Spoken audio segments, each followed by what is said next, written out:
All right, so I've got my pieces started, already cut out. Got my flat pieces, which we're going to work on first. So I'm going to take my other pieces and set those aside. There's my exterior front piece of my flap and the lining of my flap. I've already attached the male snaps to them. So now we're going to clip these together. Any of the materials I use in the video, I'll try to put those in the descriptions in case those are something you guys are looking for. Once that's done, we're going to stitch around. I like to do 3/8 of an inch. We're going to leave the top of the flap open so we can flip that around. And I'm just using regular Coax & Clark dual dirty thread. And I'm using a universal size 16 needle.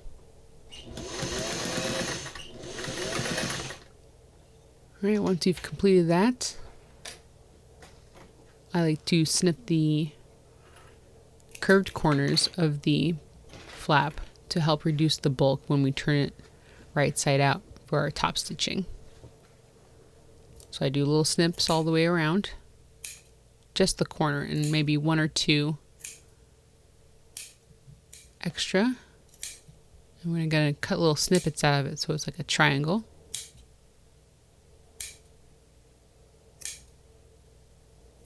And we're going to do the same to the other side as well. Okay. And then once that's done, we're going to flip our bag right side out. And you notice my panels don't have lining on them or interfacing because I'm using upholstery fabric. We're going to top stitch around 1/8 of an inch.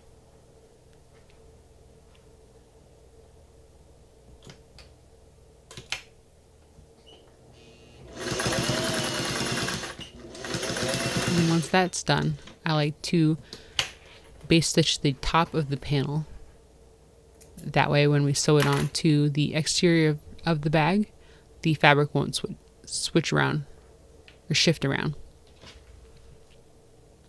Okay, once that's done, we're going to set our panel aside, or our flap aside, and we're going to work on our panel pieces. So I've got my back panel pieces here, and I'm going to clip those together. You'll notice on the other pieces I've already attached the female parts of the magnetic snaps. So 3/8 of an inch.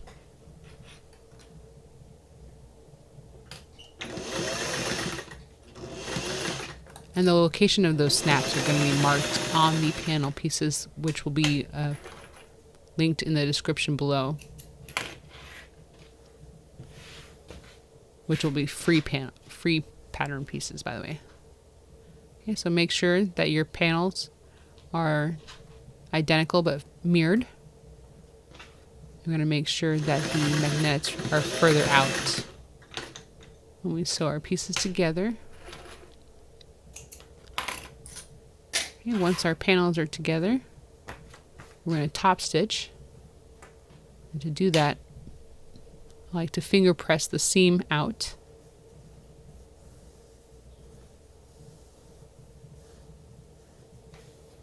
If you have trouble with this, you can always iron it as well. So now we're going to do both sides of the seam. I'm going to start from one side and work my way around to the other. Once again, this is 1/8 of an inch from the seam allowance. And I'm using a Vintage Singer 401A domestic. A little more of a heavy duty domestic, but you definitely don't need to have an industrial to make bags. Alright, so panel done. We're going to work on the other panel as well. Same thing, finger press. Top stitch on both sides, 1/8 from the seam.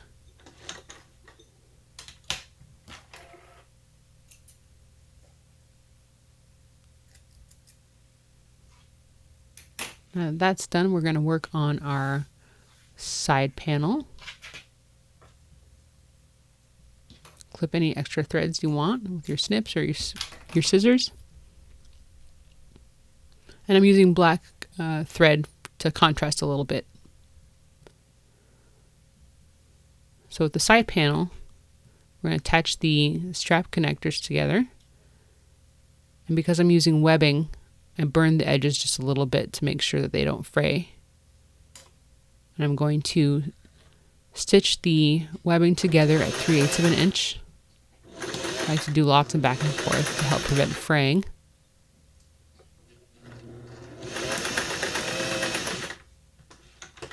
I've already done the other strap connector.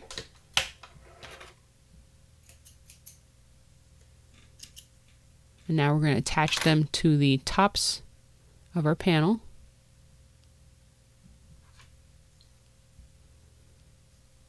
And I like to use that stitch that we just did as my guide to match it up to the top of the panel. That will help give the webbing a little more support or to help prevent it from fraying. Lots of back and forth.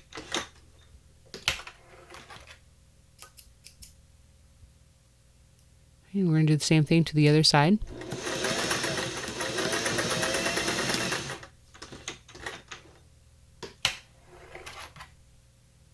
And then I have prepared my side piece for the front and back panel by folding the piece in half and snipping the tops and the bottom of the panel. So that way I know where the middle is, because I'm going to use that to meet up with the stitching that we did for the exterior panels.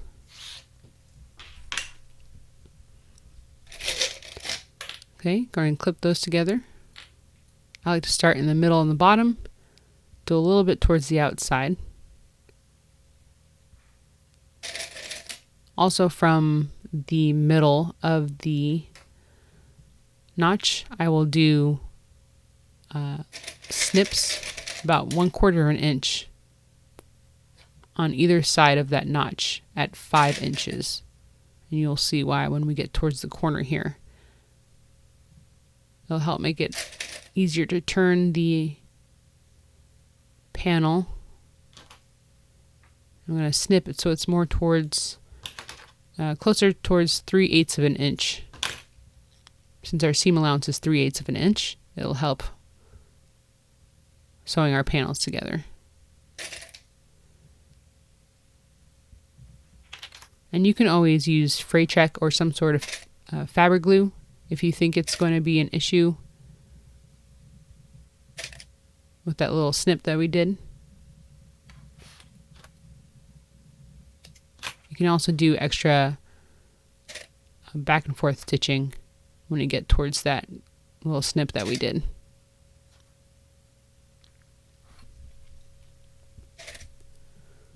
Alright, so that's together. We're going to go around and we're going to do 3/8 of an inch all the way around.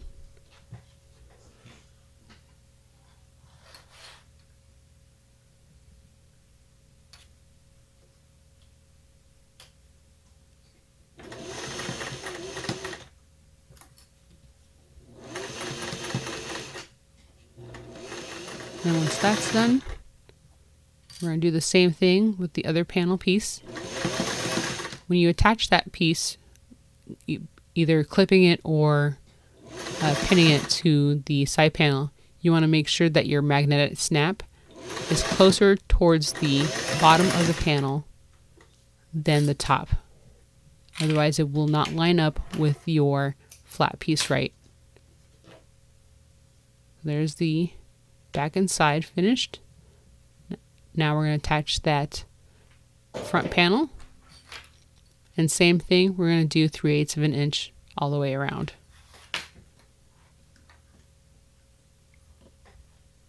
The panel pieces or the pattern pieces that will be free in the description below will have little marks as to where you want to put your magnetic snaps.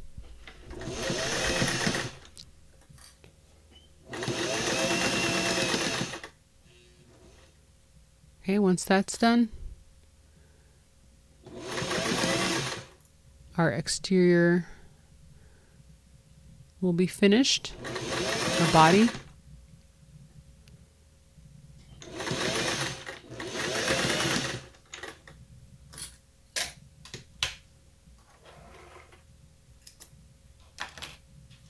If you notice, I keep putting my thread towards the back. That will help prevent your thread from getting tangled together and jamming your machine. All right, now grab our flat piece. There's my front, and there's my back. So we want the panel to be on the opposite side of our snaps. So we flipped it over, and we want the snaps on the flap to face the snaps on the inside. Now our flat piece is a little bit smaller than our panel piece, and that's on purpose to help give our seam allowance less bulk.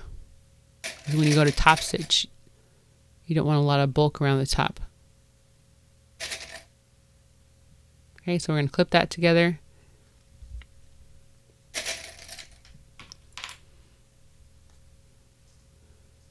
And we're just going to base stitch the panel and the flap together, help give it more support.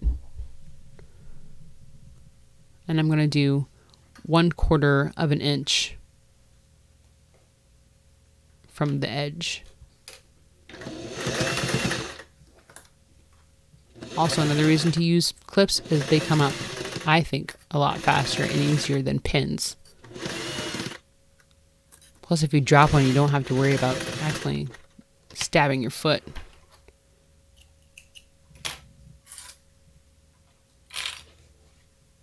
Okay, so there's our exterior and flat pieces all done.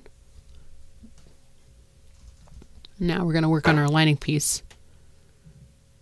I got my 2 panel pieces and my extra piece, which I'm going to use for the slip pocket.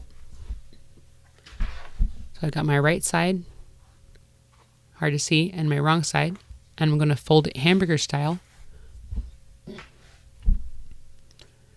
with my right sides facing each other. And I'm going to stitch along almost all the way around, but leave probably about 2 to 3 inches of a gap to help flip that pocket around. And since it's small enough, I'm not going to use pins or clips.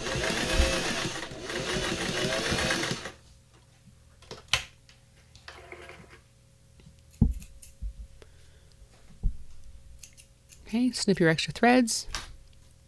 If you want to, you can clip your corners at an angle, so that way when you flip the pocket around, you're going to have less bulk in the corners. But I'm going to be a little bit lazy, and since this fabric is durable enough and thin enough, and I haven't interfaced it, it's going to not be as bulky in those corners.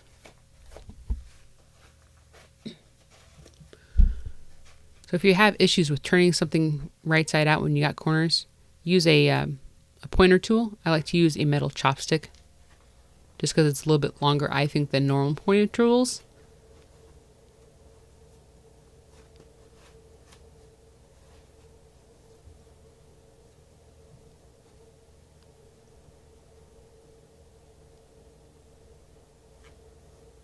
Okay, once that's done, try and press it flat and flush to the other seams, and we're going to top stitch.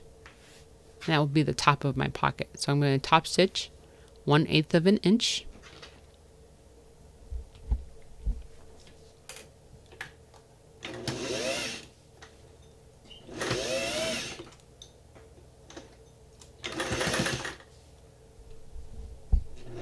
If you want to give it a little bit more detail, you can go back again and do a 1/4 of an inch from the edge. Right, now we're going to place it in the middle of one of our panels. And because I don't want it shifting around, I'm going to pin this. You can always use a double-sided tape, and I will link that in the description below. That's one of my favorite useful things in bag making. It's a wash-away tape, so you don't have to worry about the tape staying around. So I'm having the pocket placed about 1.5 inches from the top, and we're going to stitch all along the sides and the bottom, 1/8 of an inch. And I like to do a little bit extra back and forth stitching at the top of the pocket to help with the wear it's going to get from use. You can always add rivets to those corners if you want to add a little bit more security. There's our nice sized pocket. Now we're going to take our other lining panel and we're going to put those together. More clips.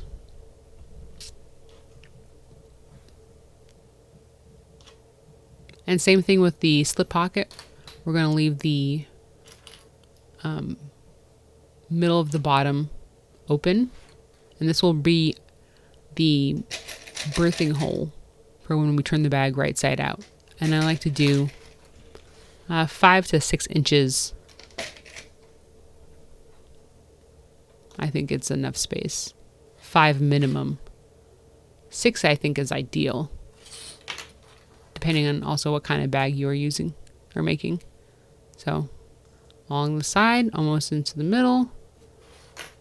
And we're going to start with 3/8 of an inch. And because this is the lining, we want the lining to be a little bit snugger. So I'm going to go in a little bit after I do about 1 inch or 2 from the top of the bag down to, or up to 1/2 inch. And then the bottom of the bag is going to be a 1/2 inch seam allowance as well. Remember, leave enough for your hand to get through that hole, which is at least 5 inches. And you can mark this with chalk or use a pin or clip if you want to.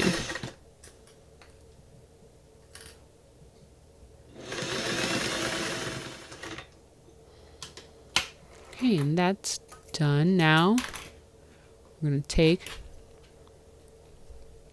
the excess thread off. There's a little bit extra, that's okay. It's the inside of the bag, you don't have to worry. Make sure your hand can get through that hole. Okay. And double check that your slip pockets face the right way. Now, we're going to take a ruler and mark off the corners.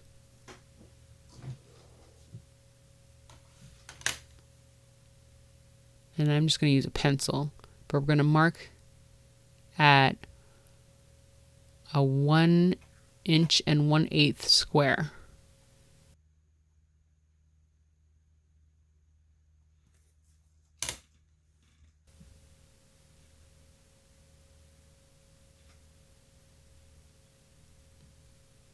Alright, so make sure that's squared off. I'm going to grab a pencil. You can grab a pen as well. Doesn't really matter because this is, I'm going to cut that off. So use a pencil. Can't really see, but I'm marking both sides at 1 inch and 1/8. And this will help box our corners. And the reason why I'm doing 3 panel pieces on the outside and 2 panel pieces on the inside, it will help reduce the bulk when we do our top stitching and assembling our bags together. You can see that a little bit better there. Cut those off. Okay, now we're going to take our pins and open our corner, face our seams together, and we're going to flatten out the seam allowance. Make sure those match up because that's where your box is going to meet up in that corner there. So pin those. And even though we did a 1/2 inch seam allowance for the panels, I'm going to do 3/8 of an inch.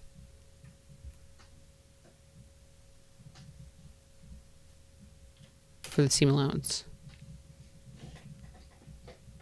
And you're going to do that with both corners. If you want extra support for that seam that we just cut off, a little bit back and forth helps with the wear.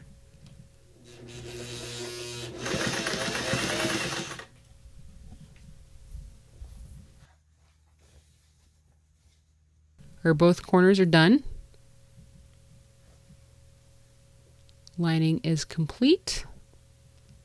You can always forgo the pocket, but it's nice to have that there for keys or your phone. So now we're going to take our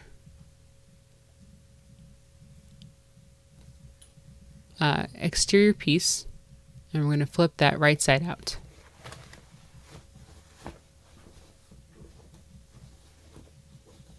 And I think having the exterior piece, assembled piece, right side out will help for easier birth.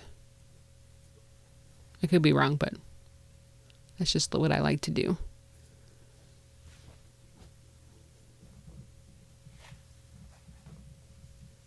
And then we're going to take our exterior and we're going to place it inside our interior. But you want to make sure that the slip pocket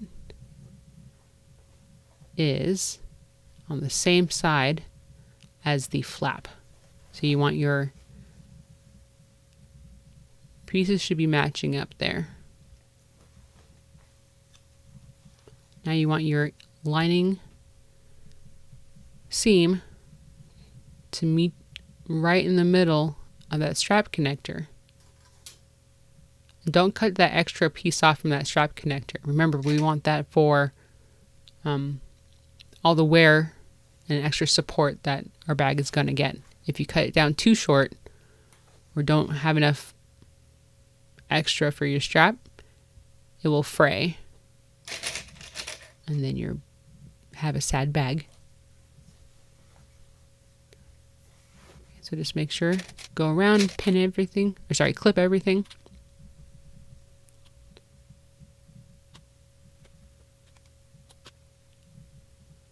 Speed up a little bit. I'm not really that fast. I wish I was. All right, and now we're going to go around and we're going to do our 3/8 all the way around. And you can start anywhere you like. I usually like to start at the beginning of the flap.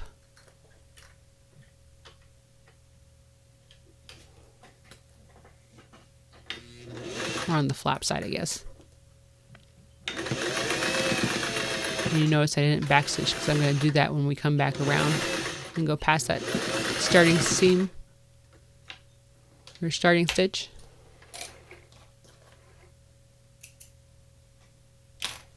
All right, pretty close to getting our bag finished here.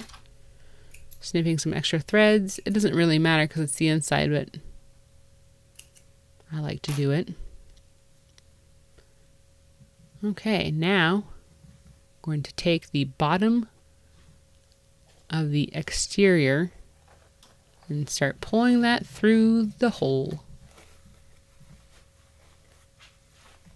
This is why you want a minimum of 5 inches, because if you end up pulling it too hard, you can end up ripping your birthing hole fabric, and no one wants that. All right, now when you do that, the fabric sometimes will fold a little bit, which is nice. It'll have your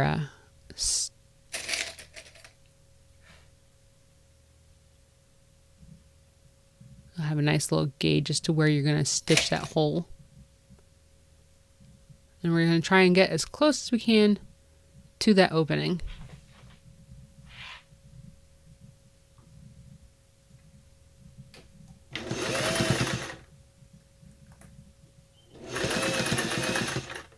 If you want, you can hand stitch this shut if you don't want the visible seam. I'm too lazy for that. Also, this is faster and won't hurt my hand.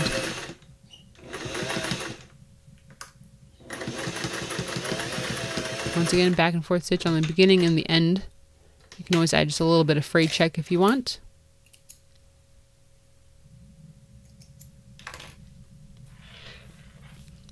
Now that that's done, we are going to put the lining inside.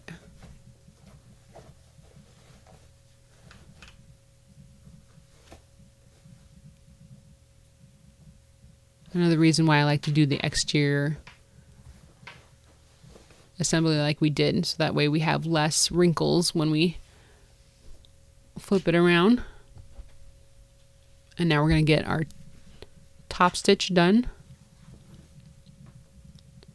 You can press if you want to, but I feel like that takes up some time, so I'm just going to clip this together.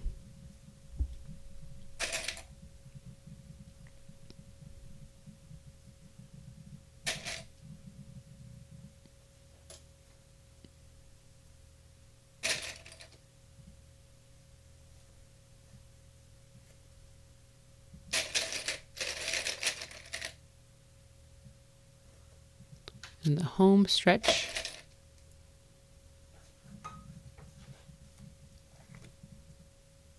So because it's a little hard to clip the part where the flap and the actual bag meet, I'm going to start on the left side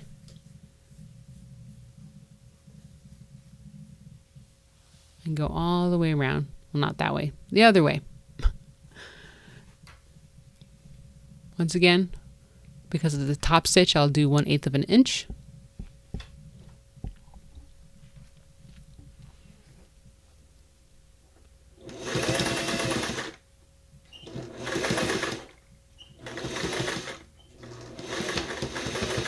Alright.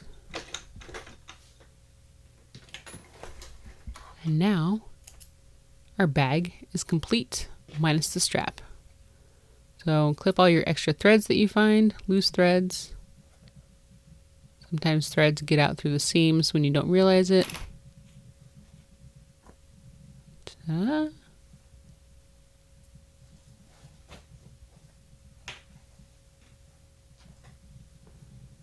Excellent.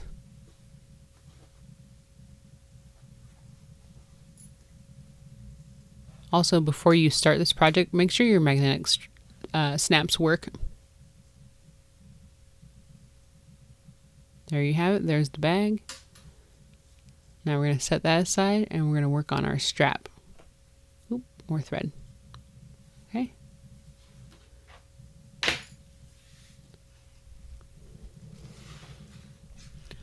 So I have my 1-inch webbing, 56 inches. I've already burnt the edges to help prevent fraying. I've got my hardware, my slider. Now these don't have the little clips on them on the side. They're just lobster clips. We're going to start with our slider first. We're going to go, oop, one of you on the other side. I guess it doesn't really matter. Okay, we're going to fold down the end into itself about a 1/2 inch. Okay, so you want to fold it towards itself. And we're going to top stitch that a lot, since it will get lots of use.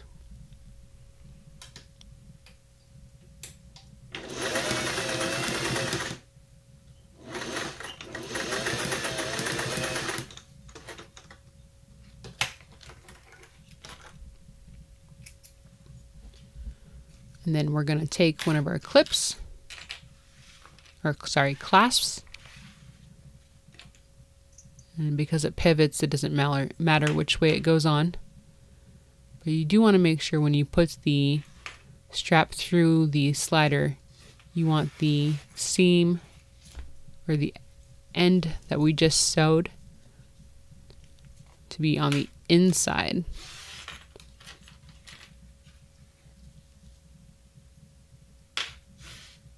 Okay, and now we're going to take our other clasps and we're going to attach it to the other side.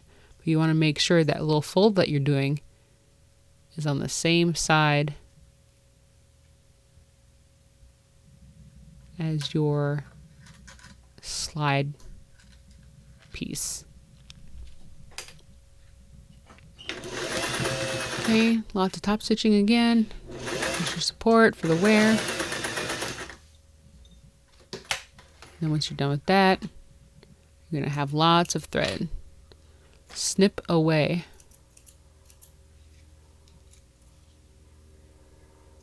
I know that some people also have thread burners. I do not have one of those. You could also probably use a lighter, but I'm just going to clip them as best as I can with my thread snips. And now our pretty little strap is done. And I like to use nylon webbing because it holds up better to wear than cotton. We're going to attach our strap to our bag.